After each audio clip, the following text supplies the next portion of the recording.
She embodied elegance, endurance, and an almost unstoppable determination. For years, Joan Collins was boxed into the role of the pretty newcomer, a rising actress constantly eclipsed by others. Her early path through Hollywood was littered with roles that didn't quite hit, chaotic relationships, and opportunities that slipped through her fingers. And then, just as the industry was ready to label her a relic of the past, something extraordinary happened.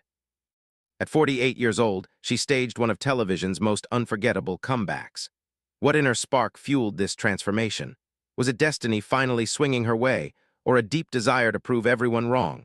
What followed stunned both fans and critics. A meteoric change in fortune that revealed the truth about Joan Collins was far more electrifying than any storyline she ever performed.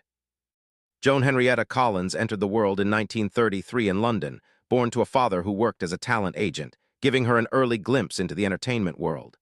Glamour wasn't something she learned. It was practically part of her DNA. As a teenager, she was already turning heads, often compared to Elizabeth Taylor. After achieving stardom in the British film scene, she headed to Hollywood in the mid-1950s, signing with 20th Century Fox. She had the beauty, she had the skill, but she lacked the fierce ambition Hollywood demanded.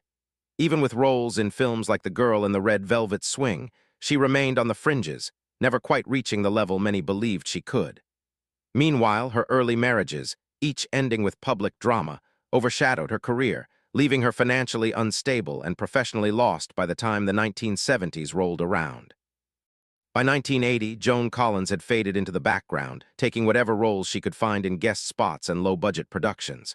Hollywood had moved on without her, but then came an unexpected twist, courtesy of producers Aaron Spelling and Esther Shapiro.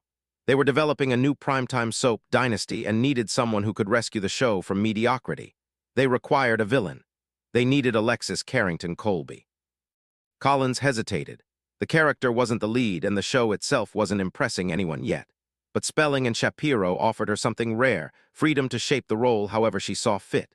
And the moment she stormed onto the screen in 1981, commanding attention with those dramatic shoulder pads, razor-sharp lines, and an undeniable air of menace, everything changed.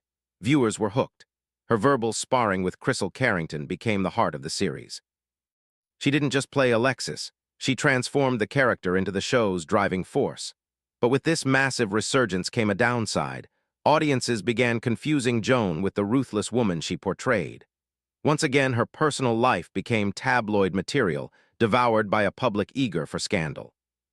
The pinnacle came in the mid-1980s when Dynasty dominated as the most-watched show on the planet. Collins was earning record-breaking sums for a TV actress, silencing every critic who once dismissed her. And then came the moment that cemented her legacy, the 1985 contract standoff. Collins demanded her pay match the men she worked alongside.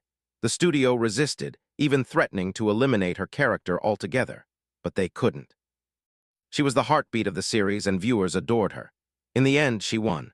With her victory, she didn't just secure a massive raise, she ascended into a new category of stardom. She became a symbol of power, independence, and unapologetic self-worth, achieving what few women her age had ever been allowed in Hollywood. When Dynasty wrapped in 1989, her revival didn't fade. Collins capitalized on her fame with best-selling books, high-profile commercials, and a vibrant stage career. She proved that age, Hollywood's cruelty, and old scandals were meaningless when faced with intelligence and sheer willpower. Her legacy extends far beyond Alexis. It lies in the bold, glittering path she carved for women told they were too old or past their prime.